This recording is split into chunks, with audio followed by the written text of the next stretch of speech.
hello viewers. Today I have with me Weronika Mliczewska. Nice to meet you. Nice to meet you.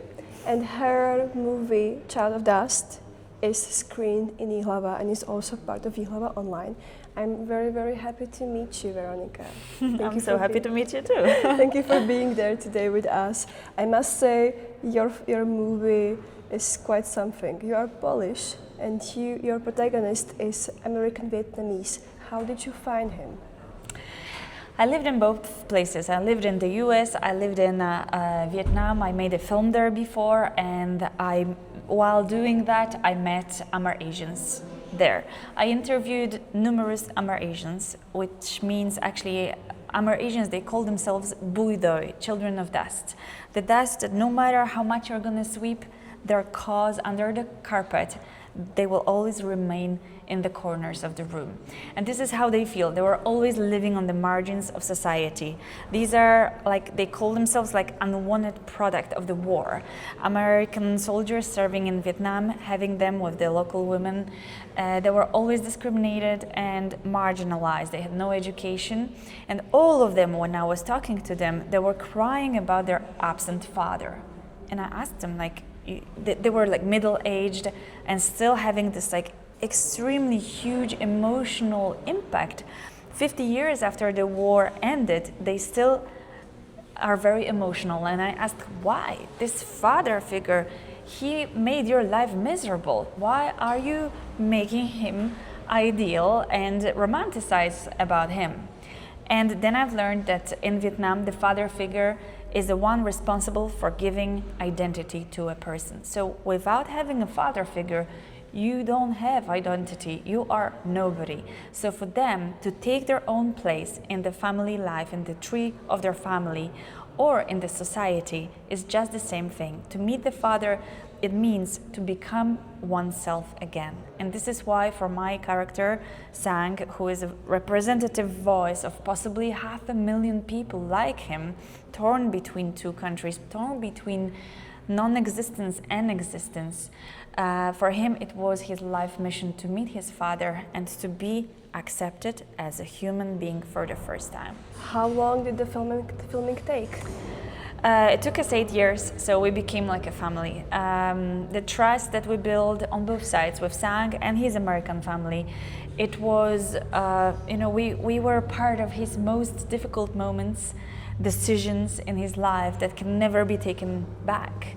So it was a very emotional ride, and it was not easy for them. But I think we had this trust built that you can actually see during the film, that we are welcomed in their life and that we are witnessing those moments. And I think the audience from this, what they are actually, how they're reacting, they're really resonating with this story.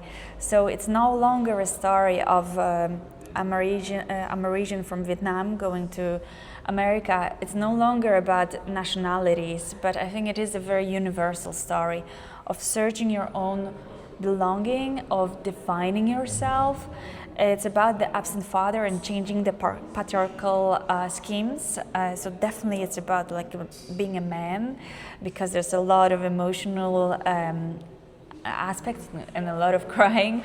And it's actually also about how the war still echoes in the biographies, in lives of people on both sides, 3 generations forward. One of the heartbreaking parts of the documentary is also his own relationship with his daughter. Yeah. I would imagine that she was quite a difficult person to work with.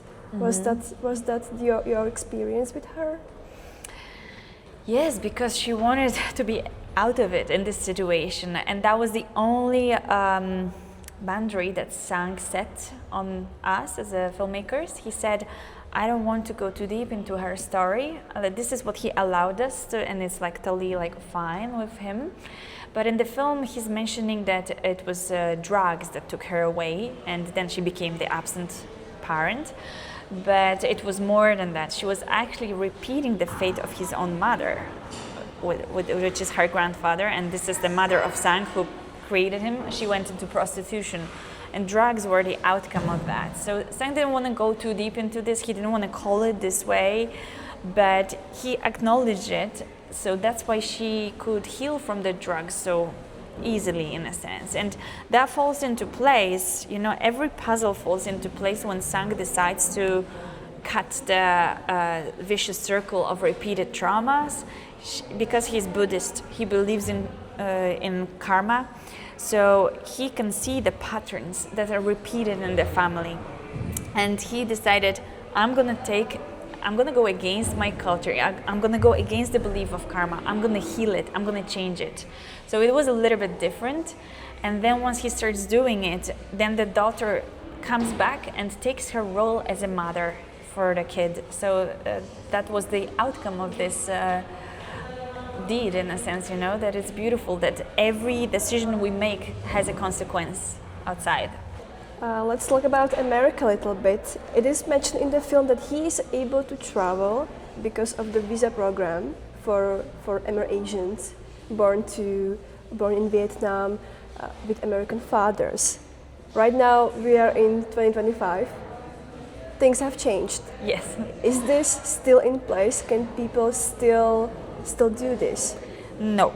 So Sang was a fortunate person, in a sense, to be able to meet his father, because once Trump came to power, he canceled all international aid programs, and Homecoming Act, the act of accepting the Amerasians, was one of them.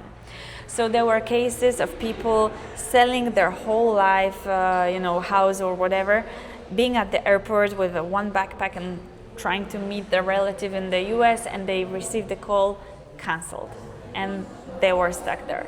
So this is like a moment that right now, no. And the thing is that also in the USA right now, it is a very difficult cultural scope, because there is a lot of discrimination to the people of color. People are being taken from the streets, and people try to send them back home, or they interview them for hours. There is a lot of discrimination. So this is why Sang cannot travel with this film outside of the US. Hi guys, I invite you from the bottom of my heart to watch the film Child of Dust. It's been a journey of 8 years of going beyond all our borders, beyond our comfort zone, and just with the sheer dedication of storytelling. So I'm gonna invite you on this journey. Please watch the film, catch it while you can during Ji.hlava online, and then in Czech Republic later on in the cinemas in March.